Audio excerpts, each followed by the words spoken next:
The electric car feels like a thing of our time. Tesla with a screen the size of a serving tray, emissions rules, a green trend Gen Z won't shut up about. None of that is true. April 29th, 1899. A dusty road just outside Paris. A Belgian buttons up his leather jacket and climbs into a machine shaped like a silver torpedo on four bicycle wheels. No hood, no roar of an engine, no smell of gasoline. He hits the throttle. The torpedo launches almost in silence, and a few seconds later, he does something no human being on Earth has ever done. He pushes a car past 60 miles an hour, 65 to be exact. The fastest machine on Earth that day was electric. Half a century before the first emissions law, and almost 100 years before the first Tesla. And here is the strangest part. That silver torpedo wasn't even the first electric car. There was a whole world of electric machines that almost everyone has forgotten. There was a time when the electric car ruled the streets of big cities, while the gasoline car was the loud, dirty curiosity for cranks. The electric car didn't lose a fair fight. It was buried. In the next few minutes, I'll show you how the electric car nearly beat gasoline a century ago, what it looked like on the inside, and who erased it from memory for almost 100 years. To understand just how long ago this was, let's rewind a little further. Where did electric cars even come from? The first carriages that ran on electricity show up back in the 1830s. Crude carts with a battery you couldn't even recharge, but they already moved on their own with no horse and no steam. And here is what matters for the timeline. At that point, not a single gasoline car exists, not one. Steam carriages are already chugging down the roads, and the first car with a gasoline engine won't arrive until the 1880s. Now for the strangest comparison of all. The bicycle as we know it, with a chain and two equal wheels, is also born only in the 1880s, which means the electric carriage is older than the modern bicycle and the same age as the very first gasoline car. Picture that moment. The 1880s. Three things are born almost at once: the modern bicycle, the electric car with a proper rechargeable battery, and the first gasoline car. The steam engine is their old grandfather. And between these newborns, a race is about to begin for what the entire 20th century will drive. First, let this sink in. The electric car in the early 1900s is not some rare experiment by a couple of engineers. It is an ordinary machine on a city street. By 1900, roughly 1 in 3 cars in America runs on electricity. Wealthy neighborhoods glide around quietly on batteries, while the rare gasoline car spooks the horses with its racket. And electric taxis dart through downtown, not one or two, entire fleets of electric cabs.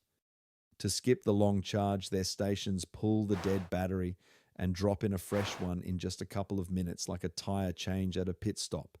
120 years ago, long before a single modern company thought of it.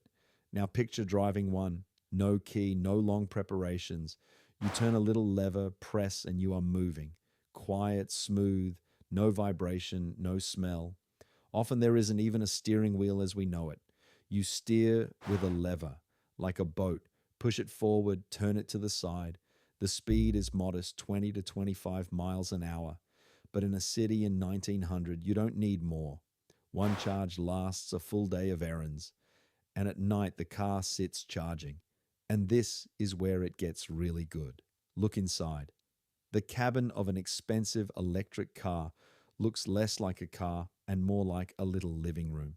Soft couches lined with fabric or leather. Sometimes the seats face each other, like in a carriage. Silk curtains on the windows. Carved handles, a mirror, a clock, and in the corner of the cabin stands a real vase with fresh flowers. This is not a joke and not an ad. In electric cars built for wealthy ladies, they fitted a little crystal vase and put fresh flowers in it. The car didn't reek of gasoline and oil, so the smell of flowers actually made sense. Try to imagine that in a modern car. To understand why people clung to the electric car, remember how every other car of the era started, not with a key. A bent iron crank stuck out the front, and you had to turn it with all your strength until the engine caught.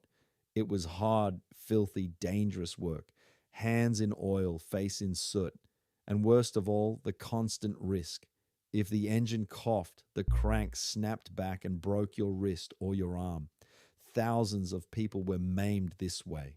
Starting a car was such a torment that wealthy owners kept a chauffeur largely to wrestle with that temperamental starting and upkeep. Now the electric car, the complete opposite.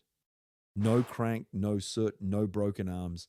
Turn the lever, press, go, clean, quiet, effortless. So a very particular crowd lined up for electrics, well-off city people and especially women. You could sit behind the wheel in a clean dress, pull away without a hint of effort, and arrive without a single oil stain. Doctors drove them to urgent house calls. Even Henry Ford's own wife drove one. And Edison poured money into batteries, certain the future belonged to them. But all that beauty came with a price to match. The electric car was an expensive toy. A good model cost as much as a small house, several times more than a plain gasoline car. It was a thing for the rich, status, comfort, and cleanliness, not transport for everyone. And that one detail is exactly what would kill it. Then 3 blows land on the electric car, one after another.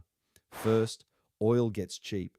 Gasoline goes from expensive chemistry to a penny fuel, sold on almost every corner. Then the country fills up with roads.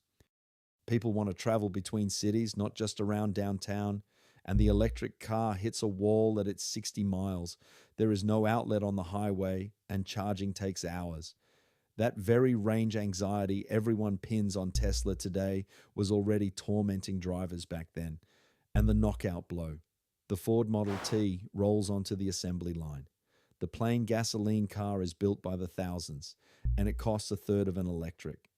And when gasoline cars get an electric starter, the electric car loses its last advantage. Now you start a gasoline car with the push of a button too. No crank, no broken arms. The expensive, quiet, beautiful electric car lost to the cheap, loud, but affordable gasoline one. By the 1920s, the fight is over.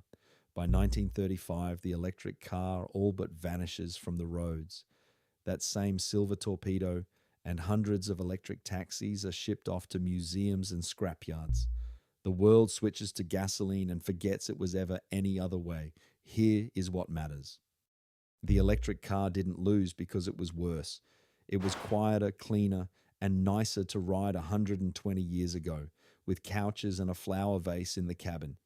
It was beaten by cheap oil and a small starter motor that stripped away its one decisive advantage.